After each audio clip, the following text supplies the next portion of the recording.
Well, I'm on the farm today, and it's been breezy up here, even though the flags are still. Last night I used the Massey 1105 and Crone 2801 CV, and I cut a little jag of hay out in the far end of that field. And here in just a little bit, here comes some of the breeze. Here in just a little bit, I'm gonna put the Vermeer rake tedder on the Massey 50. And we're going to ted some hay.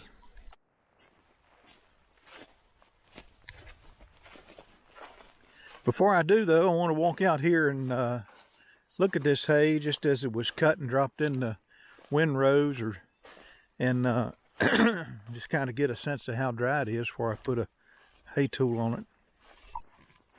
It actually feels pretty good out here. It's cooling down. I'm gonna run out of sun here pretty soon. It'll go over the side of that mountain right there, but just kind of wanted to step on some of the hay and walk around. I never know when I pick up a hay like that if I'm gonna pick up a snake with it. But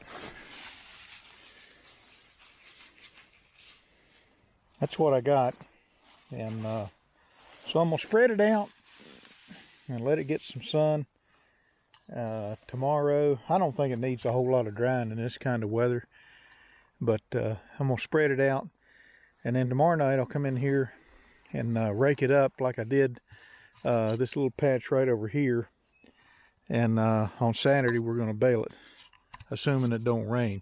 When I cut this hay, the weather guessers were talking like no rain, sunny skies on Saturday.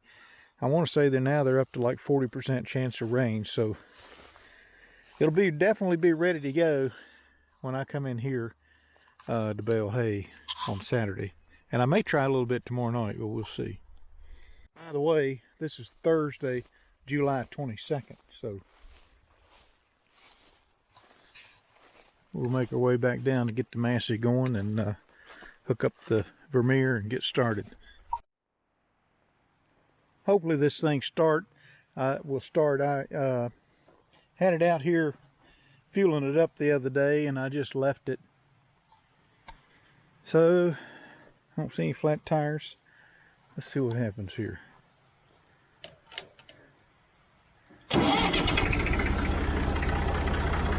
Three-cylinder Perkins. Not bad, not bad.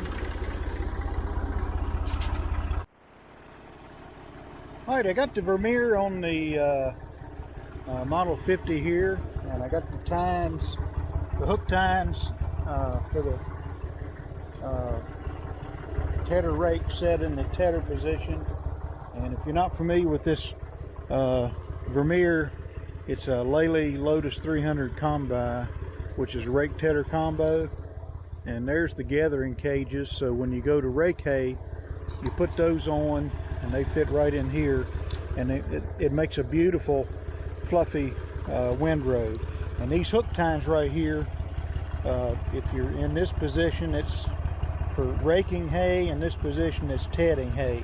And it's amazing how just that little bit of difference makes a difference in how this thing slings the hay. So we're going to do a little bit of tedding here, and you know, sometimes I get a little aggravated with 3-point hitch. On my John Deere, it's a category 2, and of course my big Massey 1105, I believe it's a category 3 narrow, but I've got a quick hitch on it now. But you know, on this little Massey right here, it's a category 1, and it's just everything is so accessible with your hands. You know, the tires aren't so big that they're in the way of the length of the 3-point hitch, and it's just a real nice tractor to hook up a 3-point implement to, and it ought to be. I mean, Ferguson was the one that came up with the 3-point hitch in the first place. So let me get going and see if we can head some hay.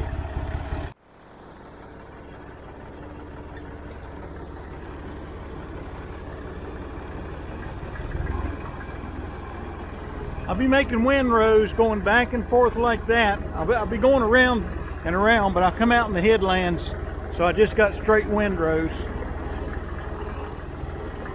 It makes for some nice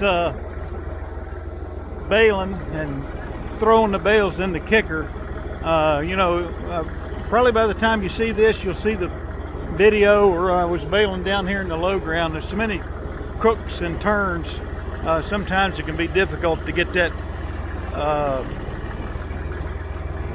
bale to land off the pan kicker into the wagon. I think I set a record down there putting them over the side, but when I get into a field like this where I've got long stretches, I do pretty good. Can't imagine what it'd be like out in a big Midwest farm where you got fields that are a half an acre, half a mile long or longer. Nice straight windrows. I'll be mowing second gear high range, which puts me about 5 miles an hour. And it works beautifully with this tractor. This tractor and this rake are a great combination.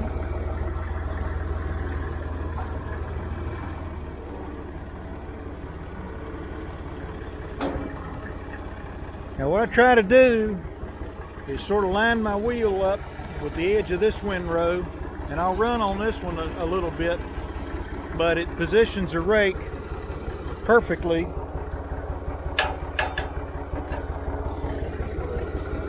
I keep calling it a rake, it's a rake tedder, but it positions it perfectly for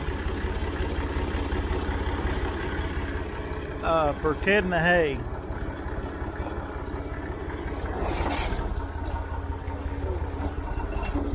And here we go.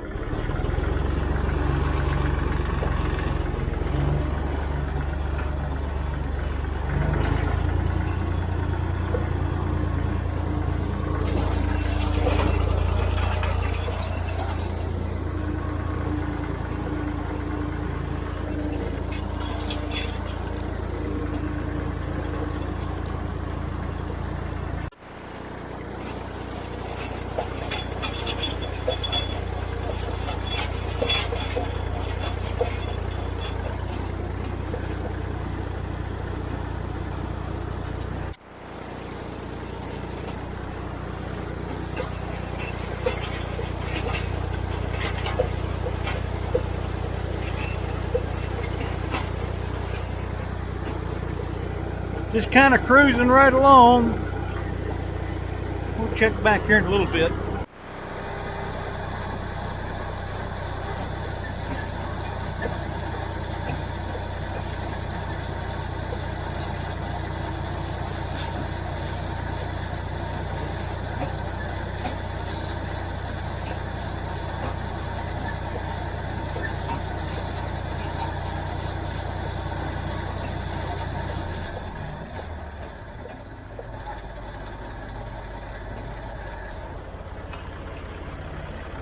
Thought I'd stop right here and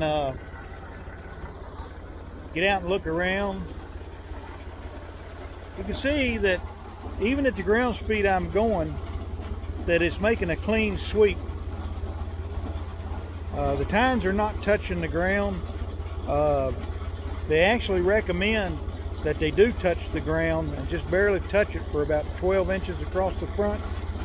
But I prefer just to have it swiping at the stubble. We cut such a high stubble. I don't know, the camera probably doesn't do it justice, but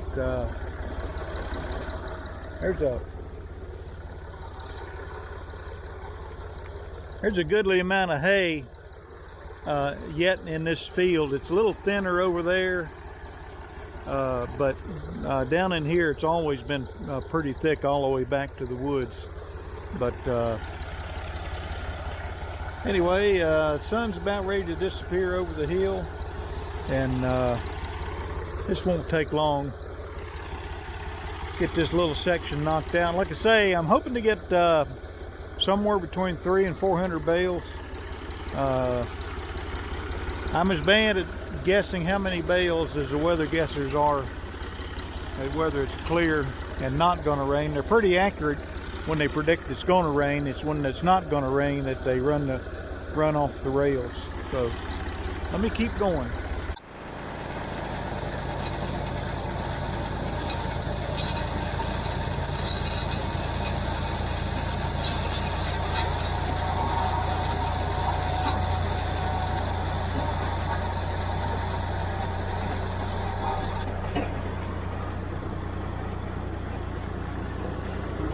So we're chipping away, kind of getting down here to the center where you can see the tedded hay pretty close on both sides of the tractor.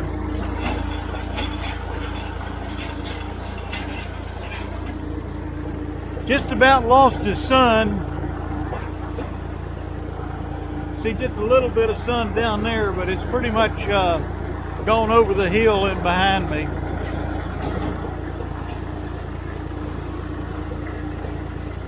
Tedder's doing a nice job, and I think we're going to have a pretty good yield here.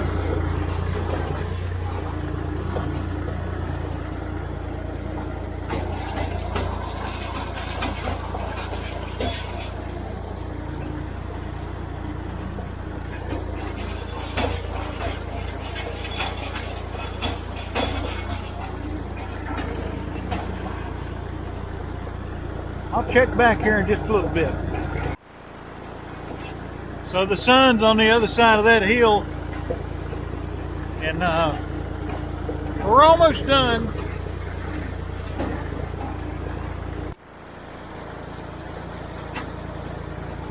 Last pass.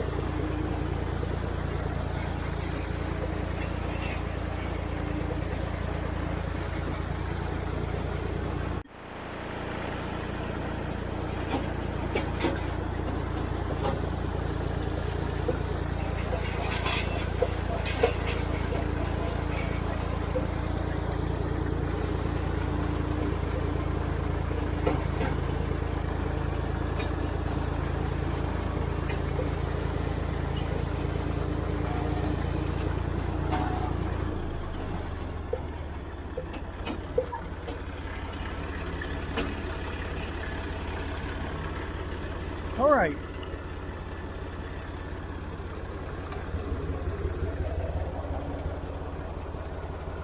I need to lock down my tedder rake so it doesn't swing in the air when I'm driving through the field, and I'll be right back. So there it is. I don't know. It's crunchy enough. I almost think I could have baled today, but I don't know. You just don't cut hay in these mountains and then bale it 24 hours later. Although some people around here do, they roll them into round bales. And I've seen people many times do 2-day hay. And I don't know how it's dry, and I don't know how they keep from burning the barn down. But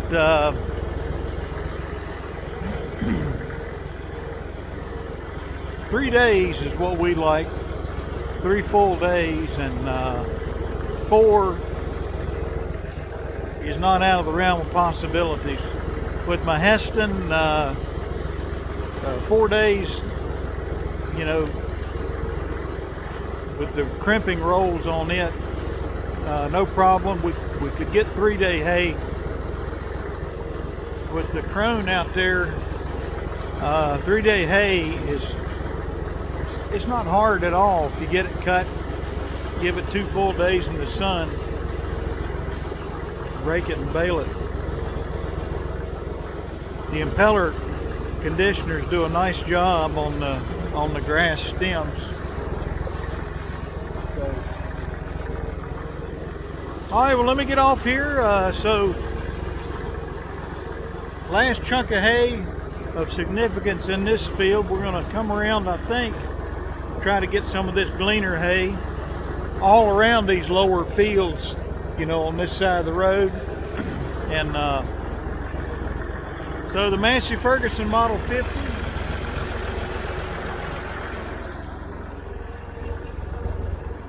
the Vermeer TR90, which is a Lely Lotus 300 Combi. It's a rake tedder combo, just a great machine. Perfect for this Massey Ferguson 50. And had a good day of it out here.